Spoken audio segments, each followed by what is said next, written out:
ተቋሙ በጣም በርካታ ስራዎችን ይሰራል። ለዚህ ነው የቁጥጥር ተቋማት መጠናከር አለባቸው የተባለው። እንደው ይሄ እንደ ሀገር ምንድን ነው የሚጠቅመን? የተጭበረበሩ መድኃኒቶች ጉዳይ የዓለም አቀፍ ችግር ሆኗል። የሀገር ውስጥ ነው ይሄ ይቅርብኝ የውጭ ስጠኝ ነው የሚሉት መድኃኒት ራሱ። ህጋዊ መድኃኒት ቤቶች ከሆኑ መያዝ ያለባቸው ህጋዊ መድኃኒቶችና የህክምና ግብዓቶችን። ትልቁን የአንበሳውን ድርሻ አንቺ ብትወስጂም ደግሞ በየደረጃው ያሉ አመራሮች ደግሞ የራሳቸውን አስተዋጽኦ አለ። ተውኔትንም ብንወስድ ቲያትርንም አርትንም ብንወስድ በጣም ለጤና ትልቅ አስተዋጽኦ አለው። ባለሙያዎችንም ደግሞ በዚሁ ደረጃ ያላቸውን አቅም ከመፈተሽ አንጻር የነበረው ጥልቀት ምን ይመስላል? የኢትዮጵያ ምግብና መድኃኒት ባለስልጣን ብቻ ሳይሆን ሁሉም የክልል ተቆጣጣሪ አካላት ስራ ነው፣ ሚና ነው።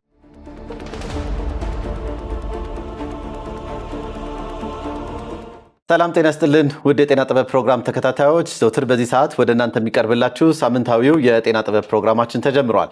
እንደምታውቁት እንግዲህ ጤና ጥበብ ፕሮግራማችንን ሰላም ሄልዝ ኮንሰልተንሲ ከአባይ ቴሌቪዥን ጋር በጋራ በመሆን ወደ እናንተ የሚያቀርቡት ፕሮግራም ነው። በዚህም ፕሮግራማችን ላይ በጤናው ዘርፍ ላይ ከፍተኛ አስተዋጽኦ እያበረከቱ የሚገኙ የጤናው ዘርፍ አመራሮችን እንዲሁም ደግሞ የሕክምና ባለሙያዎችን እንግዳ አድርገን በመጋበዝ ያላቸውን እውቀትና ክህሎት እንዲሁም ደግሞ ልምዶቻቸውን ወደ እናንተ የምናቀርብበት ፕሮግራም ነው የጤና ጥበብ ፕሮግራማችን። ዛሬም እንደተለመደው እንግዲህ አንድ እንግዳ ይዤላችሁ ቀርቤያለሁ። እስከ ፕሮግራማችን ፍጻሜ አብራችሁን ቆዩ።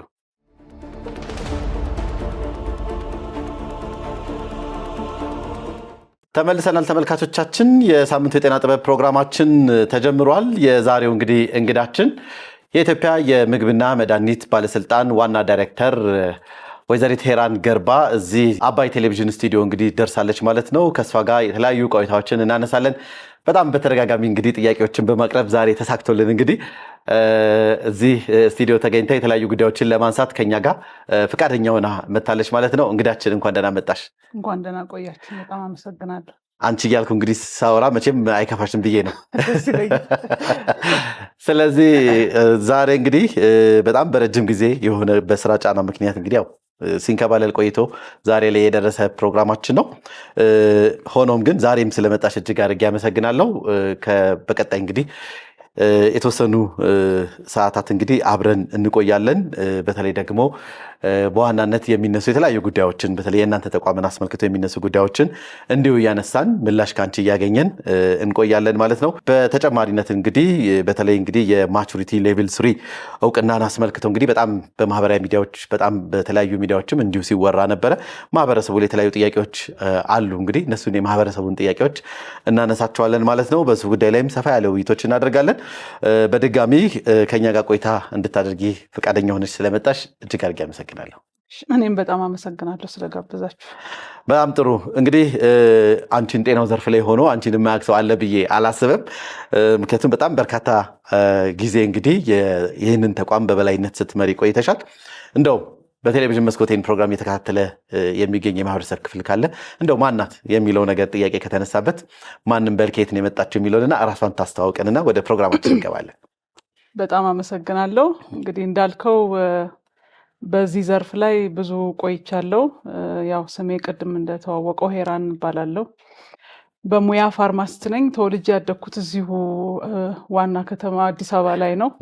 አዲስ አበባ ላይ ተወልጄ አዲስ አበባ ላይ ተምሬ የከፍተኛ ትምህርትንም እንደዚሁ አዲስ አበባ ዩኒቨርሲቲ የፋርማሲ ትምህርት ቤት በፋርማሲ ሙያ ነው የተመረኩት። ከዛ በኋላ ከግራጁዌሽን በኋላ ወይም ከምርቃት በኋላ የተቀላቀልኩት መስሪያ ቤት ይሄ አሁን የምመራው መስሪያ ቤት ነው። በዛ ወቅት መድኃኒት እና የሕክምና መሳሪያ መድኃኒት ስንል የሰውንም የእንስሳትንም መድኃኒት የሚቆጣጠር ተቋም ነበረ። ቀጥታ የገባሁት እዚህ ተቋም ላይ ነው። የመድኃኒት ጥራት ምርመራ ላቦራቶሪ ውስጥ የመድኃኒት ጥራት ፍተሻ የሚሰራበት ላቦራቶሪ ውስጥ ነው የተቀላቀልኩት ማለት ነው። እና ትንሽ የኔ አንድ ተቋም ላይ ረዥም ጊዜ መቆየት ልዩ ተሞክሮ ይሆናል ብዬ አስባለሁ።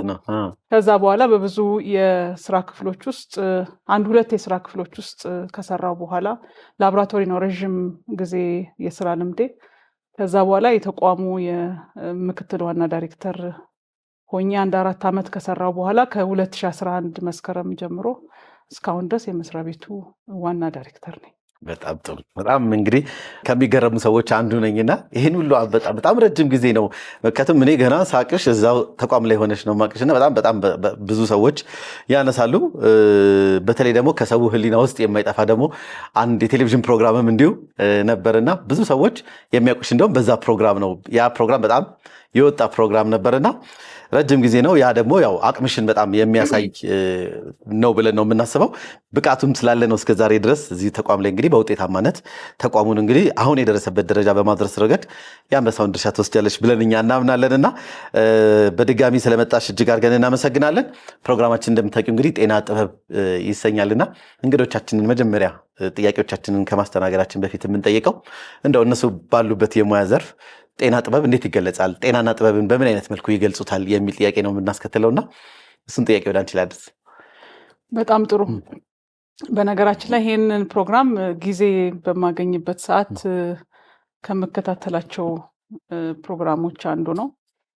ብዙ ልምድ ያላቸው በዚህ ሴክተር ላይ ብዙ ልምድ ያላቸው ሰዎች ቀርበው ኢንተርቪው ይደረጋሉ። ይሄ በጣም ጥሩ ነገር ነው። ጤና ጥበብን ይጠይቃል። ማንኛውም ስራ በጥበብ ነው መሰራት ያለበት። ግን ጤና አንደኛ የቡድን ስራን ይጠይቃል፣ ሁለተኛ ጥበብን ይጠይቃል፣ ሰውን አክሞ ማዳን። እኔ ደግሞ በምሰራበት ዘርፍ ላይ የጤና ግብአቶችን ወደ ህብረተሰቡ ለማቅረብ ብዙ ሳይንሳዊ ጥበቦች፣ ሳይንሳዊ እውቀቶች የሚስተናገዱበት ያን መሰረት አድርጎ ደግሞ ለሰው ልጆች ፈውስን የሚያስገኝ ጤናን ማክሞ ማዳን ብቻ ሳይሆን የሰውን ጤና ለመጠበቅ ሁሉ አዳዲስ ምርቶች ወደ ህብረተሰቡ ለመቅረብ በጣም ብዙ ጥበቦች ያስፈልጋሉ እና ጤና ውስጥ ጥበብ እንዳለ በብዙ መገለጫዎች ማሳየት ይቻላል እና ርዕሱ ሲመረጥ ራሱ በጣም የሚስብ ነው። ስለዚህ ጤናና ጥበብ በጣም ተቀራራቢ ሆኖ የሚገናኙ ናቸው። የጥበብ ስራ ደግሞ የሰውን ጤና ለመጠበቅ ተውኔትንም ብንወስድ ቲያትርንም አርትንም ብንወስድ በጣም ለጤና ትልቅ አስተዋጽኦ አለውና ብዙ ሙዚቃን ማዳመጥ፣ ሌሎች ነገሮች በሙሉ የጥበብ ጉዳዮች ከጤና ጋር በጣም ትልቅ ቁርኝት ስላላቸው እኔ በጣም ነው ደስ የሚለኝ ርዕሱ እና ትክክለኛ መስተጋብር ያለውን ሁለት ነገር ነው አብራችሁ አገናኝታችሁ ይሄን ፕሮግራም የሰራችሁት እና እኔ የምገልጸው በዛ ነው። እናመሰግናለን። በጣም በጥሩ አገላለጽ የተገለጸልን እጅግ አድርገን እናመሰግናለን። እንግዲህ ያው የምትሰሪበት ተቋም እንግዲህ በአሁን ስያሜው እንግዲህ የኢትዮጵያ ምግብና መድኃኒት ባለስልጣን ተብሎ ይታወቃልና ምናልባት ግን እንደው አሁን ይሄ ተቋም በጣም ሰፊ ተቋም ነው። በጣም በርካታ ስራዎችን እየሰራ የሚገኝ ተቋም ነውና እንደው በዋናነት ተቋማችሁ ምን ስራዎችን ነው የሚሰራው የሚል ጠቅላላ ያለ ሀሳብ ብትሰጭንና የተቋም ውስጥ እንደው ተልእኮስ ምን ይመስላል የሚለውን ነገር ብትነግሪን። በጣም ጥሩ። የኢትዮጵያ ምግብና መድኃኒት ባለስልጣን ዛሬ ይሄን ስም ይዞ ይሄን ተልእኮ ይዞ ከመስራቱ በፊት እኔ ይሄን መስሪያ ቤት ስቀላቀል የኢትዮጵያ የመድኃኒት ቁጥጥር ባለስልጣን ነበር የሚባለው። ከዛ በኋላ ሁሉንም የሚቆጣጠር ጤና ባለሙያንም ጤና ተቋምንም ጨምሮ የጤና ነክ ቁጥጥርንም ጨምሮ የሚቆጣጠር ተቋም ሆኖ ነበር የተዋቀረው። አሁን እንግዲህ ምርትን መሰረት ያደረገ ምርት ስንል የጤና ግብአቶችን ጨምሮ ምግብን፣ የውበት መጠበቂያን እና ትንባሆና አልኮልን ይዞ ያው ትንባሆና አልኮል የጤና ላይ ያላቸውን ጉዳት የመቀነስ ስራ ነው የሚሰራው። ሌሎቹ ምርቶች ላይ ግን ጥራታቸው፣ ደህንነታቸው፣ ፈዋሽነታቸው እና አግባባዊ አጠቃቀምን ጨምሮ በሁሉም ምርቶች ላይ ይሄን የማረጋገጥ ስራ በአዋጅ ስልጣን ተሰጥቶት የሚሰራ ተቋም ነው። እንግዲህ ይሄ የፌዴራል ተቋም ሲሆን ክልሎችም እና የከተማ መስተዳድሮች ደግሞ የራሳቸው ተቆጣጣሪ ተቋማት አላቸው፣ ለክልል መንግስታት ተጠሪ የሆኑ። ስለዚህ ከነሱ ጋር አብረን እንሰራለን። እኛ ወደ 7 ቅርንጫፍ ጽሕፈት ቤቶች አሉን ባሆኑ። ስለዚህ ከነሱ ጋርም የኛ ተጠሪ የሆኑ ቅርንጫፍ ጽሕፈት ቤቶች ከክልሎች ጋር በጋራ ሆነን የምንሰራው ይሆናል እና አጠቃላይ የጤና ግብአት በሙሉ የጥራት፣ ደህንነት፣ ፈዋሽነት፣ አግባባዊ አጠቃቀም እና አጠቃላይ ከሰው ልጅ ጤና ጋር የተያዙ ጉዳዮችን በሙሉ ከምርት ጋር ተያይዞ ያሉትን የምናረጋግጥ፣ ፍቃድ የምንሰጥ፣ እውቅና የሚሰጥ ተቋም ነው ማለት ነው። ተቋሙ በጣም በርካታ ስራዎችን ይሰራል። ከሰራቸው ውጤታማ ስራዎች መካከል እንግዲህ ባሳለፍነው ጊዜ የዚህ የማቹሪቲ ሌቭል 3 የዓለም ጤና ድርጅት የሰጠው እውቅና እንግዲህ በግንባር ቀደምትነት በአሁኑ ወቅት በጣም ይገለጻል፣ በስፋትም እየተወራለት ይገኛል። ምናልባት ግን አንዳንድ የማህበረሰብ ክፍሎች በኋላ ስለ ጥቅሙ ስለምኑ እንመጣለን፣ ራሱ ማቹሪቲ ሌቭል 3 ምን ማለት ነው የሚል ጥያቄ ሲያነሱ እንሰማለን እና እንደው ምን ማለት ነው ከሚለው እንነሳ እስቲ። በጣም ጥሩ። ያው የብዙ ሰው ጥያቄ ነው ይሄ። መጀመሪያ እንግዲህ መነሻ የምናደርገው የዓለም አቀፍ ጤና ድርጅት የተቆጣጣሪ ተቋማትን በተለይ የጤና ግብዓትን የሚቆጣጠሩ ተቋማት ስራቸውን ሲሰሩ የጥራት መሰረተ ልማት ዘርግተው የሚሰሩት ስራ በየትኛውም ቦታ ተአማኝነት ያለው መሆኑን በጥራት የሚሰራ መሆኑንና ጥንካሬያቸውን የሚሰጧቸው ውሳኔዎች ለህብረተሰቡ የሚቀርቡ ግብዓቶች ላይ የምንወስነው ውሳኔ ስለሆነ ያ ውሳኔ ምንን መሰረት አድርጎ ነው ይሄ ስራ ሲሰራ ደግሞ ከሰው ኃይል ብቃት አንጻር ከህግ ማዕቀፍ አንጻር ከአሰራር አንጻር እና ከተለያዩ ለምሳሌ የመሰረተ ልማት እንደዚህ የመሳሰሉ ጉዳዮችን የዓለም አቀፍ ደረጃን ተከትሎ የሚሰራ ነው ወይ የሚለውን ተአማኝነት አለው ወይ ከሌሎች ስታንዳርድ ጋር ሲነጻጸር ትክክለኛ ነው ወይ የሚለውን ለማረጋገጥ የሚያስችል ዓለም አቀፍ ተቀባይነት ያለው መለኪያ አዘጋጅቶ ይሄ ሁሉም የዓለም አቀፍ ጤና ድርጅት አባል ሀገራት የተስማሙበት መለኪያ አዘጋጅቶ ሁሉም በዚህ የሚፈልግ ማለት ነው። አስገዳጅ አይደለም ግን ያው አስገዳጅ ነው የምንለው እኛ ምክንያቱም ስራችንም ይሄ ቱል ኖረም አልኖረም በዛ መለኪያ መለካትና ጥራታችን እኛ የምንሰራው የምናወጣው ውጤት በየትኛውም ቦታ ቢቀርብ ተአማኝነት መኖሩን ማረጋገጥ ማለት ይሄ ከሰው ጤና ጋር ስለሚገናኝ አስገዳጅ ነው የሚሆነው። ግን አሁን የጠየቀ ሀገር በዚህ ልመዘን ብሎ የጠየቀ ሀገር ነው የዓለም አቀፍ ጤና ድርጅት ኦዲተሮችን አዘጋጅቶ የሚለካው። ይሄ ቱል ለመድኃኒት ለደምና ደም ተዋጽኦ አሁን ሕክምና መሳሪያ ደግሞ እየተጀመረ ያለ ሌላው ክትባት ላይ ነው። ሁሉም ለየብቻው ነው ያለው። አሁን እኛ የተመዘነው ለመድኃኒት ነው። ስለዚህ ይሄ 250 መለኪያ ኢንዲኬተሮች አሉት። በ8 የቁጥጥር ስራ አልፎ ዘርፎች አልፎ 250 ኢንዲኬተሮችን የያዘ ነው። እንግዲህ በዚህ ውስጥ አልፎ የተለያዩ ደረጃዎች አሉት። ከማቹሪቲ ሌቨል 1 ጀምሮ የመጨረሻው የደብሊውኤችኦ ሊስትድ ኦቶሪቲስ የሚባሉት ትልልቆቹ ያደጉ ሀገራት እንደና አሜሪካ፣ እንግሊዝ፣ ሌሎች ሀገራት ያደጉ ሀገራት የደረሱበት ደረጃ የመጨረሻው ደረጃ ነው። እንግዲህ ይሄ እኛ የደረስነው ማቹሪቲ ሌቨል 3 የሚባለው የተረጋጋ ስራውን በአግባቡ የሚሰራና የተሰናሰለ ስራ በእንግሊዝኛው ስቴብል ዌል ፋንክሽኒንግ እና ኢንቲግሬትድ የሆነ ስርዓት ተዘርግቷል ተብሎ የሚባልበት ነው። ይሄ ደረጃ መድረስ በአፍሪካ 9ኛ ሀገር ያደርገናል። በምስራቅ አፍሪካ 3ኛ ሀገርና በኢጋድ አባል ሀገራት ደግሞ የመጀመሪያው ሀገር ነው የምትሆነው አፍሪካ። አጠቃላይ ማቹሪቲ ሌቭል 3 ደግሞ ማለት ሁሉም የተቆጣጣሪ ተቋማት መድረስ ያለባቸው ደረጃ ነው። ይሄ ማለት በአስተማማኝነት ሁኔታ የህብረተሰቡን ጤና መጠበቅ ይቻላል። ይሄ ማለት የደረጃቸውን ያልጠበቁ መድኃኒቶች፣ ህገወጥ መድኃኒቶች ሙሉ ለሙሉ ከሀገር ጠፍተዋል ማለት አይደለም። ይሄን የመከላከል አቅም ካለ ደግሞ በቶሎ ዲቴክት የማድረግ ወይም የማወቅ አቅም፣ ይሄ ከተገኘ ደግሞ ቶሎ ምላሽ የመስጠት አቅም አለው፣ ስርዓት ተዘርግቷል የሚል ነው። ስለዚህ መድረስ ያለብን የመጀመሪያው ደረጃ ማቹሪቲ ሌቭል 3 ነው። በዚህ ውስጥ ማቹሪቲ ሌቭል 3 እና ደብሊውኤችኦ ሊስትድ ኦቶሪቲስ የተባለው ደረጃ ላይ በዓለም አቀፍ እንደ ዓለም የደረሱ ከ70 ሀገራት አይበልጡም። ስለዚህ በጣም ምን ያህል ከባድ መለኪያ እንደሆነ በዚህ ማየት ይቻላልና ይሄ ለኢትዮጵያ በጣም ትልቅ እድል ነው። በሰፊው ደግሞ በጤና ላይ፣ በኢኮኖሚ ላይ፣ በማህበራዊ ጉዳይ ላይ የሚያመጣው ተጽዕኖ ውጤት በጣም ከፍተኛ ነው። በዚህ ውስጥ ሁሉ ረዥም ሂደትን አልፈን የህግ ማዕቀፎችን ማስተካከል መቀየር ነበረብን፣ ሪፎርም ማድረግ ነበረብን፣ የአደረጃጀት ማስተካከል ነበረብን እና ደግሞ የጥራት መሰረተ ልማት የምንላቸውን ነገሮች መዘርጋት አለብን። ካረንትሊ በ48 የቁጥጥር መስፈርቶች አገር በቀልም ከውጭ ሀገርም ባሉ ተቋማት ተመዝነን የአይሶ ደረጃዎችን አሟልተናል። በላቦራቶሪም በኢንስፔክሽንም አንዱ የደገፈን ወደ ማቹሪቲ ሌቭል 3 መድረስ ይሄኛው ስራችን ነው። ስለዚህ 3ኛው ሪፎርም እዚህ ላይ የሰራ ነው ስራ ነው ለዚህ ውጤት ያበቃል እና አሰራሮቻችንን ደግሞ በዲጂታል ሲስተም ማድረጋችን ነው። ስለዚህ እነዚህ የሶስቱ የሪፎርም አጀንዳዎች ለአመታት ስንሰራበት የቆየ ነው እና በተለይ ከለውጡ በኋላም እኛም እንደ ተቋም የሪፎርም አጀንዳዎችን ቀርጸን በዚህ መንገድ ስለሰራን እዚህ ደረጃ ላይ ደርሰናል ማለት ነው። ይሄ ማለት ህብረተሰቡ የተሻለ ጤናውን መጠበቅ ጀነራል ስናየው በዚህ መንገድ የሚገለጽ ነው። ጥሩ እንግዲህ ለዚህ ውጤት መሳካት እንግዲህ ሁሉም የባለድርሻ አካላት ሚና በጣም ትልቅ ነው ማለት ይቻላል።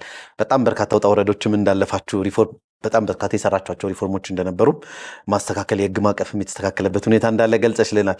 ምናልባት ግን እንደው ለዚህ ስራ ውጤት መሳካት በየደረጃው ምክንያቱም ትልቁን የአንበሳውን ድርሻ አንቺ ብትወስጂም ደግሞ በየደረጃው ያሉ አመራሮች ደግሞ የራሳቸውን አስተዋጽኦ አለ።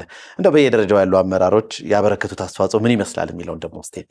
በጣም ጥሩ። የአንበሳውን ድርሻ የሚወስዱት በዋነኝነት የተቋሙ አመራሮችና መላው ሰራተኞች ናቸው። በተለይ ደግሞ ሰራተኛው በጣም ትልቁን ድርሻ መውሰድ ያለበት መላው ሰራተኛ ነው። ለኔ ትልቁ ነገር ከመንግስትም አጠቃላይ የፖለቲካ አመራሩ የነበረው ቁርጠኝነት፣ ድጋፍ ተቋሙ የተሻለ ደረጃ እንዲደርስ የተሻለ ልቀት ደረጃ ላይ እንዲደርስና በአፍሪካም በአህጉርም በዓለም አቀፍ ደረጃም ተወዳዳሪነቱን እንዲኖር የሚያደርገው ኮሚትመንት በጣም ትልቅ ነበረ። ጤና ሚኒስቴር ትልቅ ድጋፍ አድርጎልናል። በበጀትም በክትትልና ድጋፍም ከፍተኛ ድርሻ ነበረው። የተወካዮች ምክር ቤት የሴቶች ማህበራዊ ዘርፍና ጤና ቋሚ ኮሚቴ አባላትም በተለይ ወደ ታች የቁጥጥር ስራ ሲገመገም ወደ ታች ሲወረድ ወደ ህዝቡ ሲወረድ በቼክሊስት ተይዞ ይሄ እንደ አንድ መለኪያ ሆኖ የክልል ተቆጣጣሪ ተቋማትም እንደዚሁ እየተለኩ ክትትል እየተደረገ መሄዱ ትልቅ አስተዋጽኦ አምጥቷል። በነገራችን ላይ ይሄ ስራ የኢትዮጵያ ምግብና መድኃኒት ባለስልጣን ብቻ ሳይሆን ሁሉም የክልል ተቆጣጣሪ አካላት፣ የከተማ መስተዳድር ተቆጣጣሪ አካላት ስራ ነው፣ ሚና ነው። ምክንያቱም ይሄ ምዘና ትልቁ ፈተና የነበረው ትልቁ ያስተካከልነውና ትልቅ እንደ ተግዳሮት ብዬ በወስደው ግን ልንሻገረው የምንችለው ብዬ የምወስደው ይሄ መለኪያ ለምሳሌ መድኃኒትን ከምርቱ ጀምሮ ከማምረቻው ጀምሮ እስከ ተጠቃሚው በሽተኛው እስከሚያገኝበት ፋርማሲ ድረስ ነው የሚሄደው መለኪያው። 250 መለኪያው እስከዛ ድረስ የሚሄድ ነው። በእኛ ሀገር ደግሞ የክልል ተቆጣጣሪ አካላት የራሳቸው የሚሰሩት ስራ አለ፣ እኛ የምንሰራው ስራ አለ። የክልል ተቆጣጣሪ አካላት የፋርማሲና የመደብሮችን የመድኃኒት መደብሮችን ላይሰንስ የሚያደርጉ የሚቆጣጠሩ እነሱ ናቸው። ስለዚህ ይሄ ሲስተም እያንዳንዷ ስራ በስታንዳርድ ኦፕሬቲንግ ፕሮሲጀር መሰራት አለባት። ይሄ ተዘጋጅቶ በዚህ መሰረት ስለመሰራቱ ቼክ ይደረጋል። ዳታው ቼክ ይደረጋሉ፣ ስራዎቻችን ቼክ ይደረጋሉ። ስለዚህ ይሄ ለ14 ተቋማትና እኛ ሆነን ነው አንድ ላይ ይሄን ሲስተም ዘርግተን ይሄን ውጤት ያመጣ ነው። ስለዚህ እነሱ ጋር የነበረው መግባባት፣ አብሮ መስራት፣ ለዚህ ይሄ የአገር ጉዳይ ነው ተብሎ መቀበል እና በኮሚትመንት ይሄን ስራ መሰራቱ ትልቅ አስተዋጽኦ አለው። አጠቃላይ ቅድም እንዳልኩት የተቋሙ አመራሮች፣ ሰራተኞች የነበራቸው ይሄ የሀገር ጉዳይ ነው፣ ኢትዮጵያን ከፍ የማድረግ የሚገባትን ደረጃ የማስያዝ ጉዳይ ነው ብለው በእምነት ይዘው በመስራታቸው ይሄ ውጤት መጥቷል። ሌሎች የመንግስት ባለድርሻ አካላት አብረውን የሰሩ ይሄ ስራ በአንድ ተቋም ብቻ የሚሰራ አይደለም። ከአንድ ተቋም ወደ አንድ ተቋም ይሻገራል። አብረን በቅንጅት ካልሰራን ብዙ ባለድርሻ አካላት አሉን። ኖርማሊ ሁሌ ስራችንን ስንሰራ አብረን የምንሰራቸውም አሉ። ግን በጤና ሚኒስቴር ተጠሪ የሆኑ ተቋማት ከዚህ ውጭ ያሉ እንደ ጉምሩክ ኮሚሽን፣ ፖሊስ ጠርቼ የማልጨርሳቸው ብጠራ አንዱን ጠርቼ አንዱን እንዳረሳ ሁሉም አብረውን የሰሩ በሙሉ የመንግስት ባለድርሻ አካላት ትልቅ ሚና አላቸው። የግል ተቋማት የምንሰጣቸውን የምንወስደውን የቁጥጥር እርምጃ የምንሰጠውን ግብረ መልስ ተቀብለው መስራታቸው። ምክንያቱም በዚህ የዓለም አቀፍ ጤና ድርጅት መጥቶ ኦዲት ሲያደርግ ኦብዘርቭድ ኦዲት ይባላል። የእኛን ባለሙያዎች ብቃታቸውን በኢንስፔክሽን ወቅት ያሉ የተቋማትንም ብቃት ያሉ በተለይ መድኃኒት ማምረቻ ቦታዎች ላይ ሄደው ያዩዋቸው አሉ። ስለዚህ ይሄ ጉዳይ የሀገር ጉዳይ ነው። አንዳንዴ የራሴም ጥቅም ይቅርብኝና የሀገር ጥቅም ይቀድማል ብለው አብረውን የሰሩ ብዙ አካላት አሉ። ስለዚህ ሁሉም የሀገር ጉዳይ ነው ብለው እውነትም ደግሞ ይሄ የሀገር ጉዳይ ነው። ኢትዮጵያ በዓለም አቀፍ ጤና ድርጅት መዘርዝር ውስጥ ስሟ ገብቷል። ስለዚህ ማቹሪቲ ሌቭል 3 አግኝተናል። ይሄ ብዙ ሀገራት ያላገኙት ገና ብዙ ሀገራት የሚቀሩበትን ነገር ማግኘት ቀላል ነገር ስላልሆነ በአንድ ሀሳብ ላይ በአንድ ራዕይ ላይ ሁላችንም ተጋርተነው ተግባብተን ለዚህ ራዕይ መሳካት አብረን በመስራታችን ነው ይሄ ውጤት የተሳካው። ይሄ በነገራችን ላይ ለሌሎች ስራዎቻችንም ምሳሌ የሚሆነው እና የሁሉም አስተዋጽኦ ተደምሮ ነው ውጤት ያመጣ ነው። በጣም አሪፍ። እኛም እንግዲህ ለዚህ ላይ ለተሳተፉ በሙሉ እንደ ጤና ጥበብ ፕሮግራም ምስጋናችንን ማቅረብ እንፈልጋለን። ምክንያቱም የሁላችንም ደስታ ስለሆነ ማለት ነው። ይህንን እንግዲህ ፍተሻ ሲያካሄድ የነበረው እውቅናውን እንግዲህ ሲሰጥ የነበረው የዓለም ጤና ድርጅት ነውና የራሱ የሆነ መስፈርቶች አሉ ተብሏል። እነሱ መስፈርቶች እንግዲህ በጣም መሬት ድረስ ወርዶ የማየትና አሁን ያልሻቸው እንግዲህ ክልልም ተቋማቶች አሉበትና እንደ ሀገር ስለሆነ ማለት ነው በጣም መሬት ድረስ ወርዶ ነገሮችን የማየት እንደገና ደግሞ ባለሙያዎችንም ደግሞ በዚሁ ደረጃ ያላቸውን አቅም ከመፈተሽ አንጻር የነበረው ጥልቀት ምን ይመስላል የሚለውን የተወሰነ ነገር ሲንገሪ።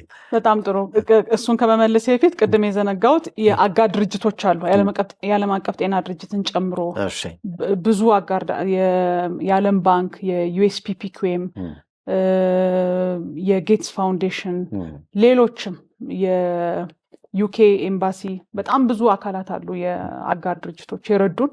እነሱን ሁሉ በዚህ አጋጣሚ ሁሉንም ማመስገን ፈልጋለሁ። የዓለም አቀፍ ጤና ድርጅት ፕሮሰሱ ሲጀምር የዚህ ኦዲት ሂደት በመጀመሪያ መተው ቅድመ ኦዲት ያደርጋሉ።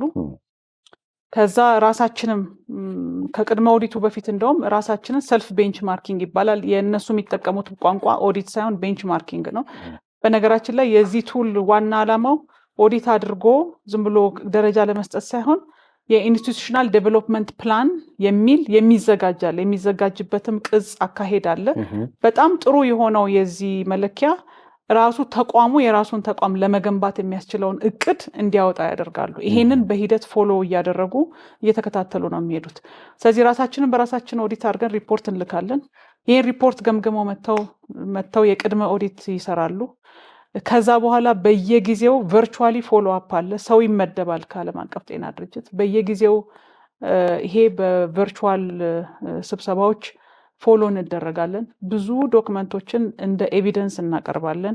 ከትንሿ የስታንዳርድ ኦፕሬቲንግ ፕሮሲጀር እንግዲህ የአማርኛው ቃል ትንሽ አስቸጋሪ ስለሚሆን ነው እንግሊዝኛ የምጠቀመው የአሰራር ስርዓት ማለት ነው። አንድን ስራ ለመስራት ይሄን አረጋለሁ እንዲያረጋለሁ ይሄን አረጋለሁ የሚል ፕሮሲጀር እኔም ባልኖር ሌላውን ባይኖር ማንኛውም ሰው እዚህ ተቋም ላይ ቢመጣ ያን ፕሮሲጀር አንብቦ ስራ መስራት የሚችልበትን አሰራር ስርዓት ለመዘርጋት ነው። ስለዚህ እነዚህን ሁሉ ኤቪደንስ እናቀርባለን። ኤስኦፒውን ብቻ ሳይሆን በኤስኦፒው መሰረት የሰራናቸውን ስራዎች በዳታ ጥሬ ዳታውን ሁሉ እናቀርባለን። ይሄን ሪቪው ያደርጋሉ። ከዛ በኋላ ለኦዲት ብቁ ናቸው ብለው ሲያስቡ ነው የሚመጡት። እንግዲህ በፎርማል ቤንችማርኪንግ፣ በፎርማል ኦዲት፣ ፎርማል ማለት በቃ ይሄ ቀን ተወስኖ ኦዲት ነው ተብሎ ይሄ ከፎሎ አፑም ሁሉ ነገር አልቆ ማለት 3 ጊዜ ነው ኦዲት በሶስተኛው ነው የተሳካልን። የመጀመሪያው ጊዜ ጁን 2023 ነው እንደ ፈረንጆች አቆጣጠር። የመጀመሪያውን እኛ በፍላጎት ብዙ ያልጨረስናቸው አደረጃጀት ከልሰን ገና ሰው ያልመደብንበት ጊዜ ነው። ይሄ ሁሉ አላለቀም፣ ግን ምን እንደምንመስል በዛው በእነሱ ቱል ራሳችንን እየገነባን እንድንሄድ ጠራናቸው። ፊድባክ ሰጥቶን ለመጀመሪያ ጊዜ ጥሩ ነው አሉ። ሁለተኛው ላይ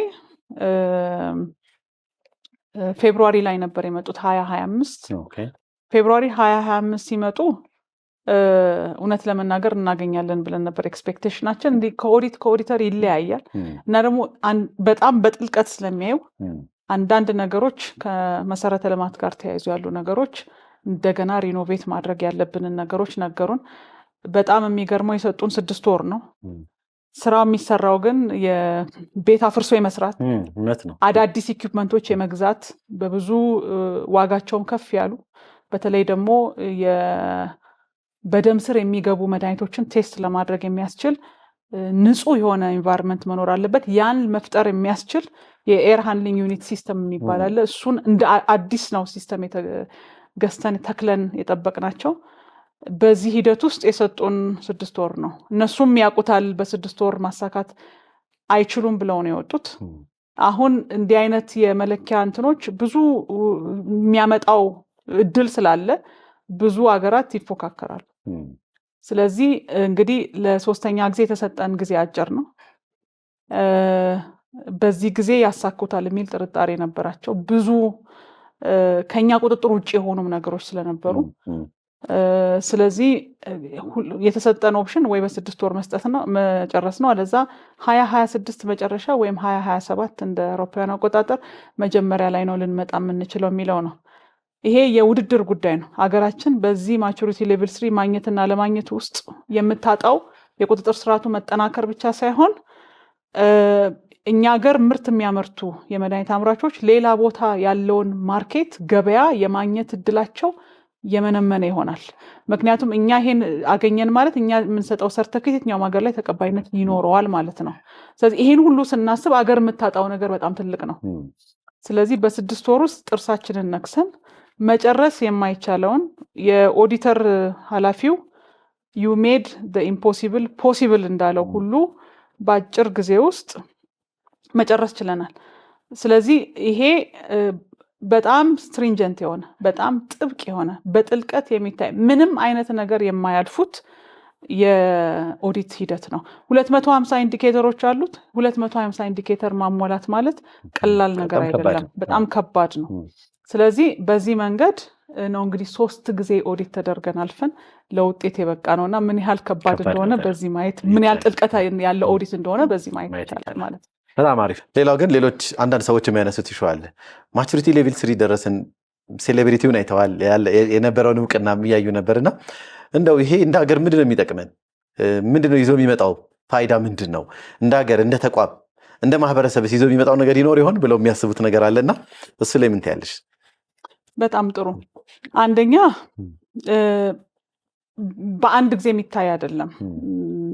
ለማስረዳትም ትንሽ እንትን የሚለው በአንድ ጊዜ የምናየው አይደለም። ይሄ አንዱ ውጤት ነው። ግን ሌሎች ውጤቶች ደግሞ ተያይዘው መጥተው ሲመጡ የሚመጣ ትልቅ ውጤት አለ። አንዱ ትልቁ ነገር የመጀመሪያው ከሰው ጤና ጋር የሚበልጥ ነገር ስለሌለ ህብረተሰቡን የተሻለ መጠበቅ ይችላሉ ነው። ዓለም አቀፍ ጤና ድርጅት የኢትዮጵያ ምግብና መድኃኒት ባለስልጣን የኢትዮጵያን ህዝብ ጤና የመጠበቅ ችሎታ አለው አቅም አለው ወይስ የለውም ነው እንጂ ዋናው መለኪያው ይሄ ጉዳይ ነው። ከዛ በኋላ ግን ይሄ እንግዲህ የተሻለ ህብረተሰቡን መጠበቅ ይቻላል። እንግዲህ የደረጃቸውን ያልጠበቁ የተጭበረበሩ መድኃኒቶች ጉዳይ የዓለም አቀፍ ችግር ሆኗል። በማደግ ላይ ያሉ ወይም ያላደጉ ሀገራት ላይ ችግር ብቻ ሳይሆን የዓለም አቀፍ ችግር ነው። ያደጉ ሀገራት ጋር ብንሄድ እነዚህ ነገሮች ይገኛሉ። ስለዚህ ይሄን የመከላከል አቅም መፍጠር የሁሉም ሀገራት ፍላጎት ነው። የህገ ወጥነት ስራው ደግሞ በየጊዜው ተለዋዋጭ እየሆነ መጥቷል። ስለዚህ ይሄንን ለመከላከል የሚያስችል አቅም ተፈጥሯል የሚል ነው የዚህ ውጤቱ ትልቁ። ስለዚህ የጥራትን የደህንነትን ስርዓት የመዘርጋትና የማስጠበቅ ሂደቱ እያደገ ይሄዳል ተብሎ ይታሰባል። ማቹሪቲ ሌቭል 3 እንደ ስፕሪንግ ቦርድ ነው፣ መስፈንጠሪያ እንጂ የመጨረሻ ውጤት አይደለም።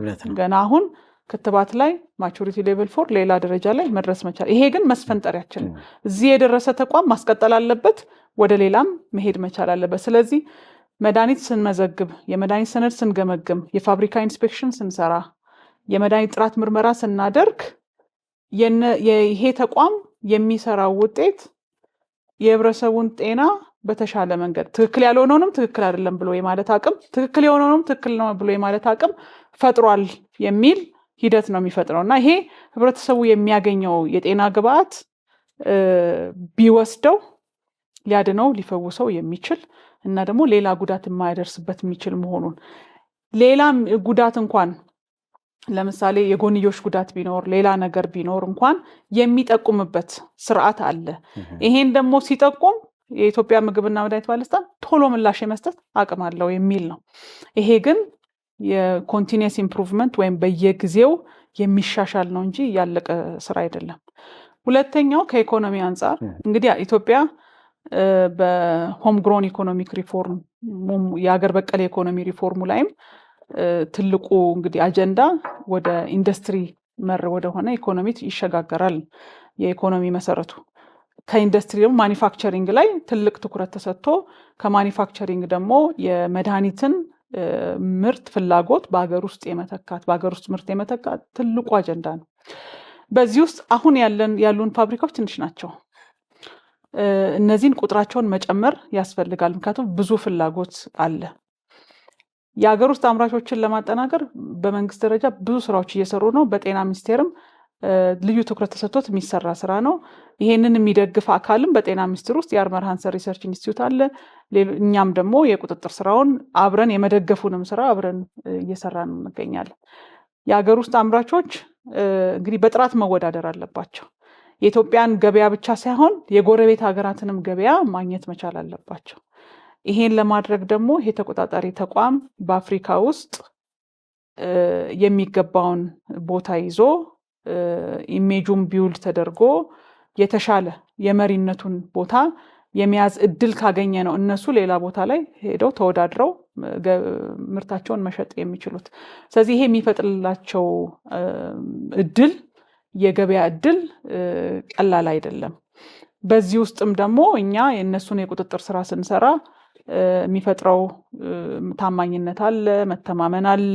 በየትኛውም ቦታ ላይ ምርታቸውን ቢያቀርቡ የሀገር ውስጥ ሜድ ኢን ኢትዮጵያ የሚለው ስም በየትኛውም ቦታ ላይ ቢቀርብ ተቀባይነት ይኖረዋል እና ይሄ በጣም ከፍተኛ እድል የሚያመጣ ነው። እንግዲህ በሀገር ውስጥ ምርት ሁላችንም በሀገራችን ምርት መኩራት አለብን። ይሄን የመጠቀም ባህል ማዳበር አለብን። ግን ደግሞ ጥራቱ፣ ፈዋሽነቱ፣ ደህንነቱ መረጋገጥ አለበት። ይሄን የሚያረጋግጠው አካል በዚህ ደረጃ የደረሰ ነው ቢባል ሌሎች ሀገራት ኤክስፖርት ቢደረግ በተሻለ ሁኔታ ተቀባይነት ይኖረዋል። አሁን ኢትዮጵያ የአፍሪካ ፍሪ ትሬድ አግሪመንት ውስጥ አለች፣ ኮሜሳ ውስጥ አለች።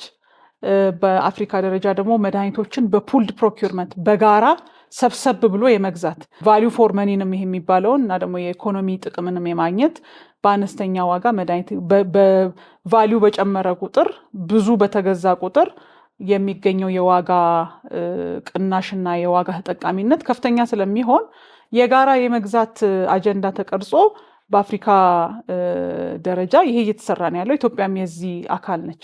ስለዚህ የኢትዮጵያ አምራቾች በዚህ በአፍሪካ ፑልድ ፕሮኪውርመንት ኢኒሺየቲቭ ውስጥ ቢገቡ የተሻለ ተጠቃሚነት ይኖራቸዋል። ብዙ ማምረት ይችላሉ። ከብዙ ነገር ማትረፍ ይቻላል።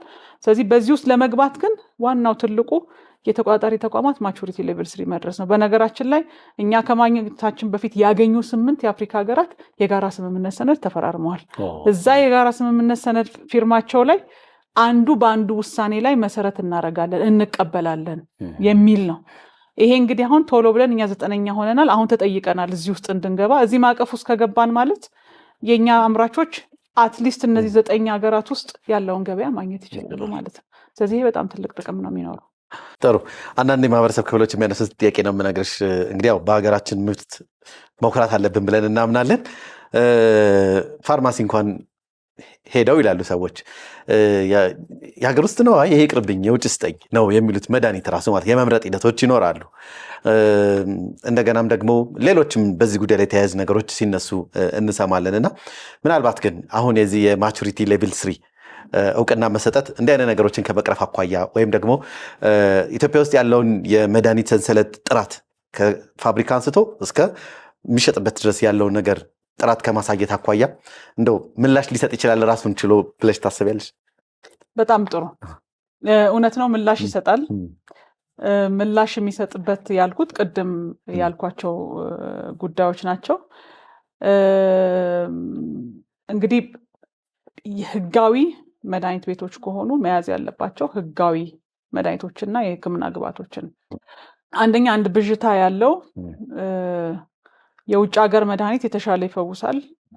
ከውጭ ሀገርም ደግሞ ሀገራት አሉ ይመርጣሉ። የሀገር ውስጥ ከሆነ ደግሞ የሆነ የጥራት ጉድለት አለው ተብሎ በመድኃኒት ብቻ ሳይሆን በሌሎችም ግብዓቶች ላይ ይታያል። ለዚህ ነው የቁጥጥር ተቋማት መጠናከር አለባቸው የተባለው። ዋናው ጉዳይ የኢትዮጵያውንም የውጭውንም የኢትዮጵያ ምግብና መድኃኒት ባለስልጣን ህጋዊ ሰርተፊኬት እውቅና አላቸው ወይ ነው ህብረተሰቡ ማረጋገጥ ያለበት። ይሄ ካለው ሁለቱም እኩል ናቸው። ምክንያቱም ሁለቱም የቁጥጥር ስርዓት እንግዲህ አንዱ የምንሰራው የገበያ ፍቃድ መስጠት ነው። የገበያ ፍቃድ ስንሰጥ ለ5 ዓመት ነው የምንሰጠው። የገበያ ፍቃድ ለመስጠት የሚያስፈልጉ ነገሮችን ህብረተሰቡ ቢያውቅ በጣም ጥሩ ነው የሚሆነው። በተለይ ደግሞ አንድ የማይታወቅ ስራ አለ። ፋብሪካ ለምሳሌ አንዳንድ ሀገራት አሁን ማቹሪቲ ሌቭል 3 በመድኃኒት ያልደረሱ አሉ። የኛ ደግሞ የሪላያንስ ፕሮሲጀር የምንለው የሌሎች ሀገራትን የቁጥጥር ውሳኔ እውቅና የምንሰጠው የራሳችን ያዘጋጀ ነው መመሪያ አለን። በጣም ስትሪንጀንት ሬጉሌተሪ ኦቶሪቲስ በፊት ተርሚኖሎጂ ውስጥ ስለነበር ጥብቅ የቁጥጥር ስርዓት ያላቸው ተቋማት አሉ፣ ቁጥጥር ተቋማት አሉ። የነሱ ከሆኑ ብቻ ነው ሄደን ፋብሪካውን በአካል ኢንስፔክሽን ማንሰራው። ስንት ሰው ይሄን እንደሚያውቅ አላውቅም። ኢንስፔክተሮች ልከን መድኃኒቱ ለምሳሌ ከኤክስ አገር የሚመጣ ከሆነ ወይ ከዋይ አገር የሚመጣ ከሆነ የኢንስፔክሽን ክፍያ ከፍለው የኛን ኢንስፔክተሮች ልከን ፋብሪካውን ኢንስፔክት አድርገን እዛው ሀገር የመልካም አመራረት ኢንስፔክሽን ሰርተን የመልካም አመራረት ኢንስፔክሽን ሰርቲፊኬት ሲያገኙ ብቻ ነው ወደ ሀገር ማስገባት የሚችሉት። ከሱ በኋላ ደግሞ የሚሰሩ ስራዎች አሉ። የሰነድ ይገመገማል። እሱ ካለቀ በኋላ የመልካም አመራረት ስራ ስንል በጣም ብዙ ነገር ነው የሚታየው። መጀመሪያ የሚታየው ፋብሪካው ዲዛይኑ ነው። ዲዛይኑ መድኃኒት ለማምረት ትክክለኛ ነው ወይ ነው። ፊዚካሊ ደግሞ ከጥሬ ዕቃ ጀምሮ ካገባቡ፣ ከጥሬ ዕቃውም፣ ከሶርሱም፣ ከሁሉም ነገር ኢንፍራስትራክቸሩ፣ ቤቱ፣ የክሊን ሩም ካስፈለገው በደም ስር የሚገባ ከሆነ የዛ ሪኳየርመንት የራሳችን የጉድ ማኒፋክቸሪንግ ፕራክቲስ ጋይድላይን አለ። ከዓለም አዳፕት የተደረገ በኢትዮጵያ ኮንቴክስት አዳፕት የተደረገ ነው። ስለዚህ ያንን መሰረት አድርገን ኢንስፔክሽን እንሰራለን። ይሄ ኢንስፔክሽን ለአንድ ፋብሪካ እንደየፋብሪካው የማምረት እንትን ከ3 ቀን ጀምሮ ከዛ በላይም ሊፈጅ ይችላል። ስለዚህ ለምሳሌ በእንክብል የሚዋጥ ከሆነ የእንክብል ላይኑን በሙሉ እዛው ሆኖ በደንብ ከታየ በኋላ ፊዚካሊ ዶክመንት ሪቪው ይደረጋል እዛው። ስለዚህ ያ በዛ መሰረት ያለፈ ነው ወደ ሀገር የሚገባው። በጣም ጠንካራ ተቆጣጣሪ የቁጥጥር ስርዓት ያላቸው ሀገራት ውስጥ የተመረተውን ዌቨር የሚል ስርዓት አለን። የዌቨር ክፍያ ተከፍሎ በአካል አይኬድም፣ ሰነዶች ይታያሉ። ካስፈለገ ጥርጣሬ ካለ ግን ይኬዳል። ምን ያህል ፋብሪካ ተኬዶ እየታየ ነው ሰርቲፊኬት የሚሰጠው ብዙ ሰው የሚያውቀው አይመስለኝም። ይሄ የኛ ማምጠቶ የሚሸጥ ነው ይመስላል። በዛ ሂደት ውስጥ ያለፈ ሰነዱ ተገምግሞ የተረጋገጠ እና ከዚህ ቀደም ለምዝገባ የ5 ዓመት ሰርቲፊኬት ለመስጠት ናሙና ራሳቸው አምጥተው የሚቀበሉትን ቴስት እናደርግ ነበር።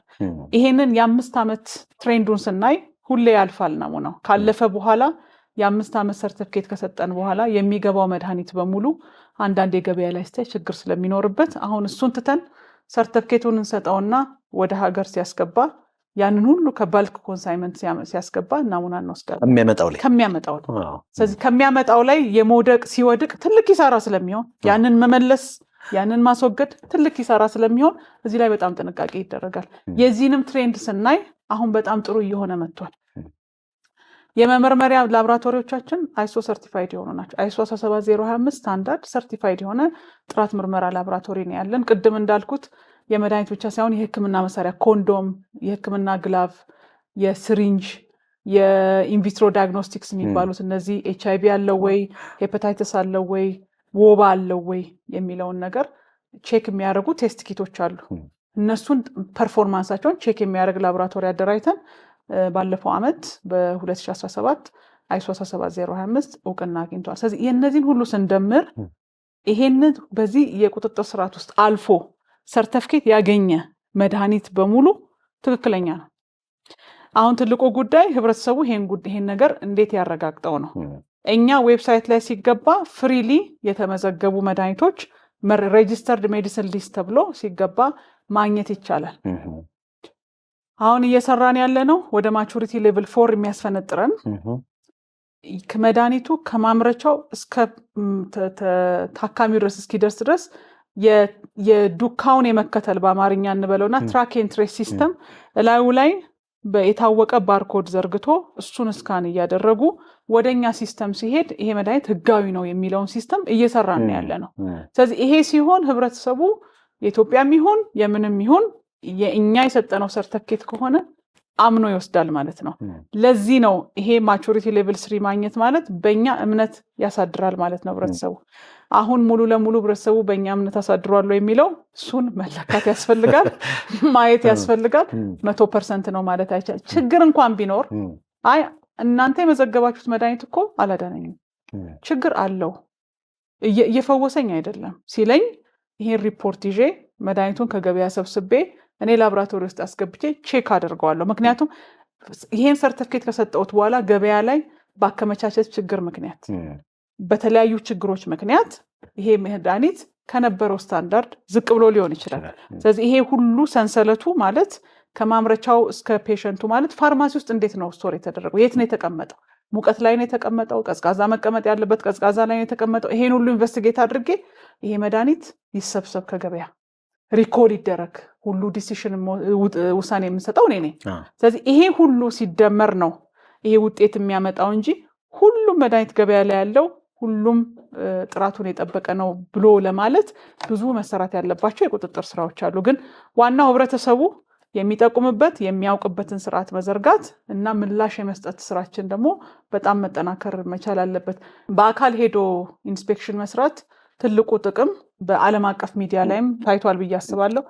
ጋምቢያ፣ ኢንዶኔዥያ፣ አሁን ደግሞ በቅርቡ ህንድ ላይ ለህፃናት ለትኩሳት የፓራስታሞል የሚባለው ሽሮፕ ለሰው ጤና ጎጂ በሆነ ነገር ኮንታሚኔትድ ሆኖ ይሄ ከአመራረትም ከምንም ችግር ነው። ጋምቢያና ኢንዶኔዥያ ላይ ህፃናት ሞተዋል። ህንድም እንደዚሁ አሁን በቅርቡ የተከሰታለ። የዓለም አቀፍ ጤና ድርጅት የራሱ የሆነ ይሄን የሚከታተልበት አለርት ሲስተም ስላለው የዓለም አቀፍ ጤና ድርጅትም ለሁሉም ሀገራት ይልካል። እነዛ ፋብሪካዎች ይሄ ፋብሪካ ህንድ ውስጥ ያለ ፋብሪካ ነው። በተለይ ጋምቢያና ኢንዶኔዥያ ላይ እንትን ያለው። ስለዚህ ያ ፋብሪካ በእኛ እውቅና አላገኘም። በእኛ እውቅና ለማግኘት ኢንስፔክሽን መሰራት አለበት። ስለዚህ እኛ ጋር አላስገባምም፣ እኛ ጋር እውቅናም የለውም። ሌሎች ሀገራት እንግዲህ በተለይ ጋምቢያ፣ ኢንዶኔዥያ እንኳን የቁጥጥር ስርዓትም በደንብ የተጠናከረ የቁጥጥር ስርዓት ያላት ሀገር ናት። ጋምቢያ ግን እንደዚህ አይነት የተጠናከረ የቁጥጥር ስርዓት የለም። ስለዚህ በአካል ኢንስፔክሽን ካልተሰራ በስተቀር እነዚህ አምራቾች በየጊዜው የመልካም አመራረት ስርዓት ዘርግተዋል አልዘረጉም የሚለውን ቼክ ሳይደረግ ቴስት ሳይደረግ የሚገባ ነገር ምን ያህል ጉዳት እንደሚያመጣ ይሄ ያሳያል። ስለዚህ በሌሎች ሀገራት ብቻ ሌሎች ሀገራት ፍቃድ ስለሰጡት ብቻ እኛ መቀበል ችግር ያመጣል። ስለዚህ ከዚህ ሁሉ የመጠበቅ አቅም የሚኖረው እነዚህን ሬጉሌተሪ ፋንክሽንስ የሚባሉት የቁጥጥር ስራዎችን በአግባቡ ይሰራሉ የሚለው ቼክ መደረግ አለበት። እነዚህ ሁሉ ችግሮች እንዳይከሰቱ አንዳንድ ምልክቶችም ስለነበሩ ነው የዓለም አቀፍ ጤና ድርጅትም ይሄን መለኪያ ያወጣው። ይሄ መለኪያ በእርግጥ ደግሞም ኦዲት ሲደረግ መቀጠሉም ቼክ መደረግ አለበት። ግን ዋናው ህብረተሰቡ ይጠብቀኛል ብሎ እንዲተማመንብንና ችግርም ካለ ደግሞ እናንተም ችግር አለባችሁ አምራቹም ችግር አለበት ብሎ ሪፖርት የሚያደርግበትን ሲስተም የመዘርጋት ጉዳይ ይሆናል ማለት ነው። ጥሩ። ከዚህ ጋር ግን በተያያዘ አሁን ያነሳሹ ላይ አንድ ፍቃድ ይሰጣል። መድኃኒት በሚያስገባበት ወቅት ናሙና እየተወሰደ ጥራቱ ቼክ ይደረጋል። እሱ እንዳለ ሆኖ ምናልባት ግን አንዳንድ ሰዎች የሚያነሱትን ጥያቄ ነው ማነሳለች። ከሀገር ውስጥ የሚመረቱ መድኃኒቶች ከሆኑም ደግሞ ተገቢውን መስፈርት ሲያሟሉ ወደ ፋርማሲም ቢው ወደሚመለከተው ሽያጭ ቦታ ሄደው አገልግሎቱ ለህብረተሰቡ እንዲያገኝ ሄደው መግዛት መጠቀም እንዲችሉ ይደረጋል። ምናልባት ግን ቅድም ባነሳሹ መሰረት ግን መድኃኒት እንግዲህ ከስታንዳርዱ ወይም ማድረግ ከሚገባው ንጥረ ነገር በተለያዩ ምክንያቶች ሊወርድ ይችላል ጥራቱ። ቅድም እንዳልሽ ከአቀማመጥ ጋር ሊሆን ይችላል፣ ከብዙ ነገሮች አንጻር ሊሆን ይችላል። ምናልባት ግን ይህንን በየጊዜው እየሄደ ፍተሻ የሚያደርግ ቁጥጥር የሚያደርግ አካል አለ ወይ የሚለውን ነገር እስቲ እናንሳ። በጣም ጥሩ ጥያቄ ነው። ከሁለት አይነት የቁጥጥር ስራ ነው የምንሰራው፣ ቅድመና ድህረ ቁጥጥር የሚባል። ሁለቱም አስፈላጊ ናቸው። ሁለቱም መሰራት አለበት። የሚመረጠው ትልቁ ነገር ስርዓት መገንባት ያለበት ቅድመው ላይ የሚሰራው ቅድመ መከላከል ነው። እኛ እንደ ቁጥጥር ስራ ስትራቴጂ ያስቀመጥነው 3 ጉዳዮችን ነው። አንደኛው መከላከል ላይ መሰረት ያደረገ ነው። ሁለተኛው ስጋትን መሰረት ያደረገ ነው። ሶስተኛው እምነትን መሰረት ያደረገ ነው። ትረስት ቤዝድ የምንለው ማለት ነው።